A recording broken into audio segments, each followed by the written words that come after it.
j'ai été sorti de l'école en 1993 en classe de SUR. J'ai pris ça comme un échec. Mais après avoir été formé en mécanique, en mécano-soudure par mon oncle, toujours dans son atelier, j'ai eu cette formation et au cours de mon parcours en mécanique, j'ai eu une commande d'une machine qui va permettre à une dame d'extraire l'huile de Nîmes.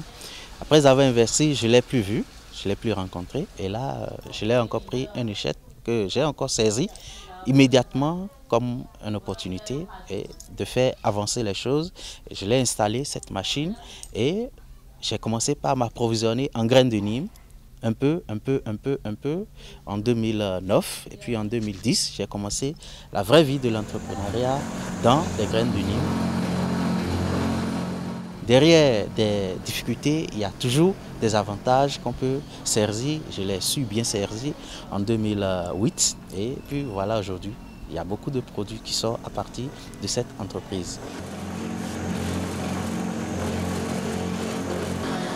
J'avais déjà laissé l'école si tôt, en classe de SUR, n'ayant pas un niveau d'études, d'accord. Il fallait commencer par apprendre comment gérer l'entreprise. Il fallait commencer par tenir sa comptabilité, la gestion. Il fallait commencer aussi par apprendre comment gérer le personnel, les ressources humaines. Donc du coup, il y a toutes ces difficultés que j'ai rencontrées au départ. Heureusement, j'ai à mes côtés l'accompagnement de groupements intercommunal de mon département qui m'ont accompagné à me faire former par des structures de formation telles que Sens Bénin. J'ai aussi fait des formations de l'ANPE.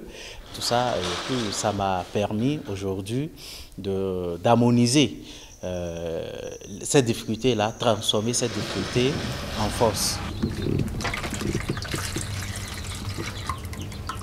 Je suis comptable de formation.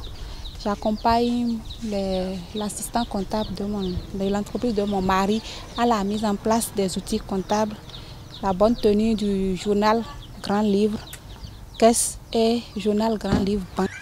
À part ça, je l'aide aussi à tenir les fiches de stock de produits, de matières premières, ainsi que les fiches de production. Et par matière première, les différentes activités liées à la production.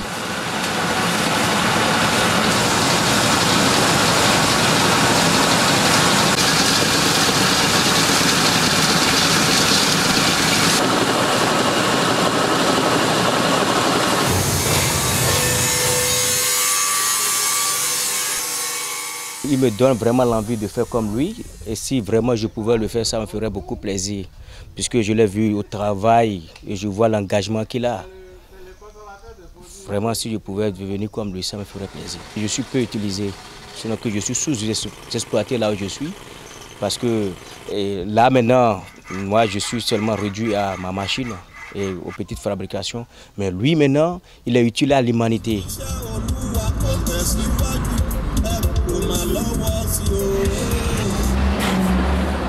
Thomas, que j'ai gardé dans son enfance et à l'école,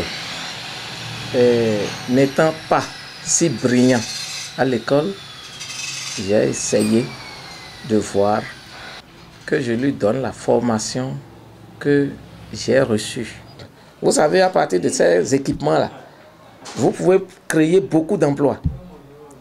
Si vous avez fabriqué, par exemple, une décortiqueuse de cajou, vous voyez, quelqu'un peut acheter et créer une société avec, une entreprise avec. Donc lui-même, il a décidé de créer une autre entreprise à partir de ce qu'il a appris. Thomas fait ma grande fierté. Et je chante ça et je continue de le chanter. Il fait ma plus grande fierté, puisque Thomas n'est pas le seul que j'ai formé dans ce domaine. Maintenant, le chant est un peu herbe. Qu'est-ce qu'il faut dire? Ce que moi j'ai à dire à mes frères qui ont appris, que ce soit la soudure, la mécanique, la menuiserie, il faut savoir changer de métier. Ça veut dire quoi?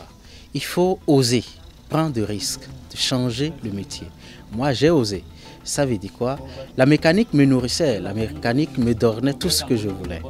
Mais je me suis dit, je peux encore aller au-delà.